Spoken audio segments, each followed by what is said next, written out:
Guys, here's part two of my review, for Marco Polo, season 2, episode 2, entitled Hug.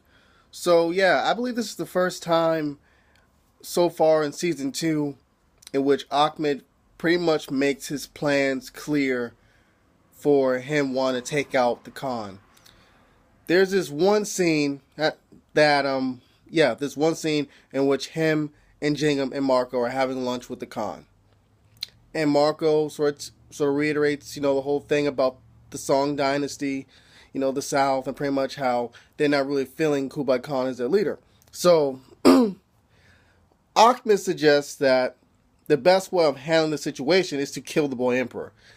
And both Marco and Jingham are opposed to it, because they both see him as a boy and innocent, and he isn't, like Saddam, So, pretty much, Ahmed's response to that is, listen, you know what that boy is? That boy is a symbol for an old time and an old era and an old empire.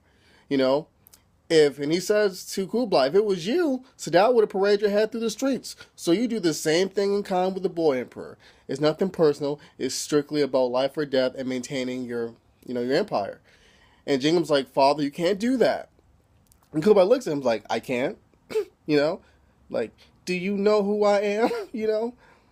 And then he asks Marco. And Marco's like, he's just a boy, and pretty much Ahmed says once again, no, don't try to save the boy, Marco. Did you not say how much the South is in support of the emperor and how much they hate Kublai?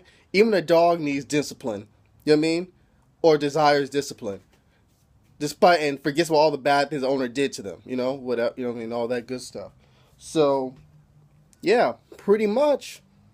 Marco's like, listen, you could have did that to me when you captured me, held me against my will, but I served you well, Khan. So let's just give the boy a chance. Turns out, that shit was never going to be the case. Ahmed pretty much brings the boy to Kublai. Kublai says for Ahmed to leave. And Ahmed pretty much speaks to one of the Song Dynasty, I believe, rebels, who cleans the gutters and all that stuff. And he says to him, I guess you're moving up in the world, right? I love Ahmed's sarcasm. So yeah, after that, you have him pretty much give the Song Dynasty guy a bag of money. And the Song Dynasty guy says some really slick shit. He's like, listen, if I count this, I won't make it home. If it's one coin short, I know where you live, So Ahmed said, I just need you to do me some more, just do me a favor. He's like, okay, what is it? Unhinge the gates of hell. So just from that, I'm like, word, this is going to be some epic shit, the Caesar prolongs, whatever. And he says that, and you can tell he knows the Khan very well, because he said, listen, the Khan's about to do something that's going to haunt him for the rest of his days, and something he's going to regret.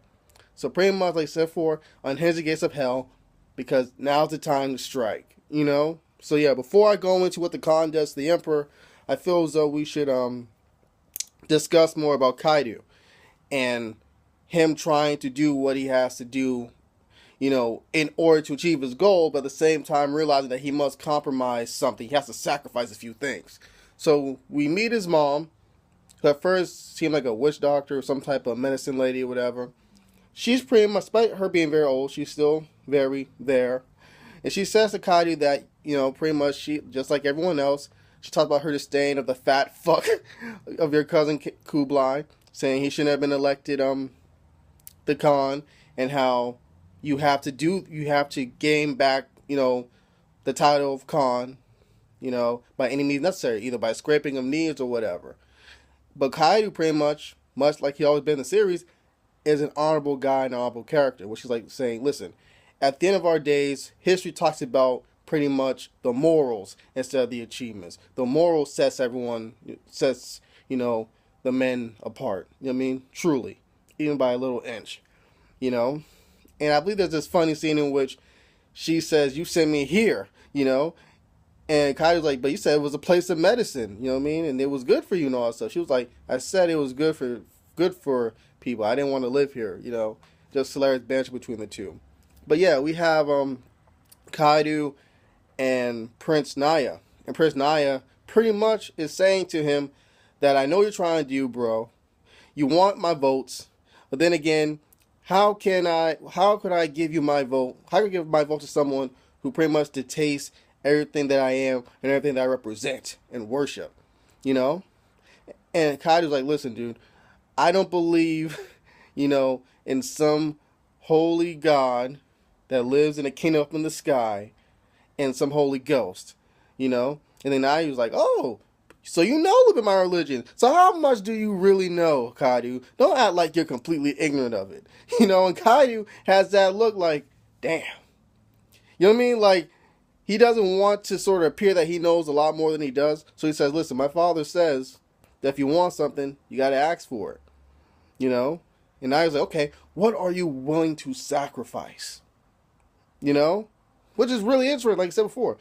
Anytime you want to do something, whether you want to achieve a goal, so you always have to sacrifice something, whether it's time or whatever, But it was just interesting how Caillou said, listen, I don't drink, and I keeps on perking them, like keep on testing them. Then they have the cup up, and then Caillou just, just drops the wine out and says, you know what?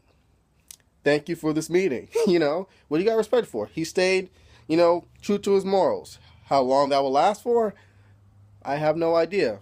I expect at some point he will screw those morals away. Sometimes you gotta do shit to get shit done. But yeah, back to the Emperor scene. So you have Kublai pretty much say to the boy, Emperor Daozin, I sentence you to death. And then you have the boy starting to cry. You can tell Kublai does not want to do this. The previous scene, he tells Empress Chabi, when Empress Chabi said, listen, I'll take the boy to the monastery and that'll be it, it'll be done over with. Kublai's like, no, he's already been hardened through gesting down the whole system and the war torn and all that stuff. Even though he's just a boy, he will get older, he will get stronger, and he will come for me. And who will protect me then? And then Chabi says, her, of course. And Kublai's like, all empires fall or won't last, something to that extent.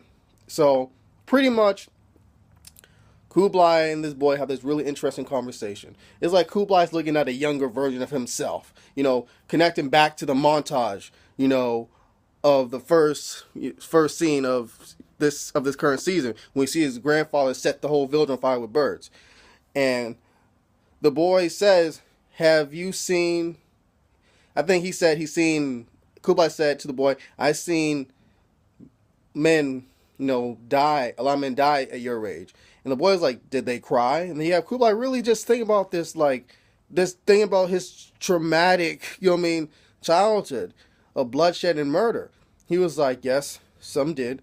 And he was all saying, the boy says, I've seen bad men die, before.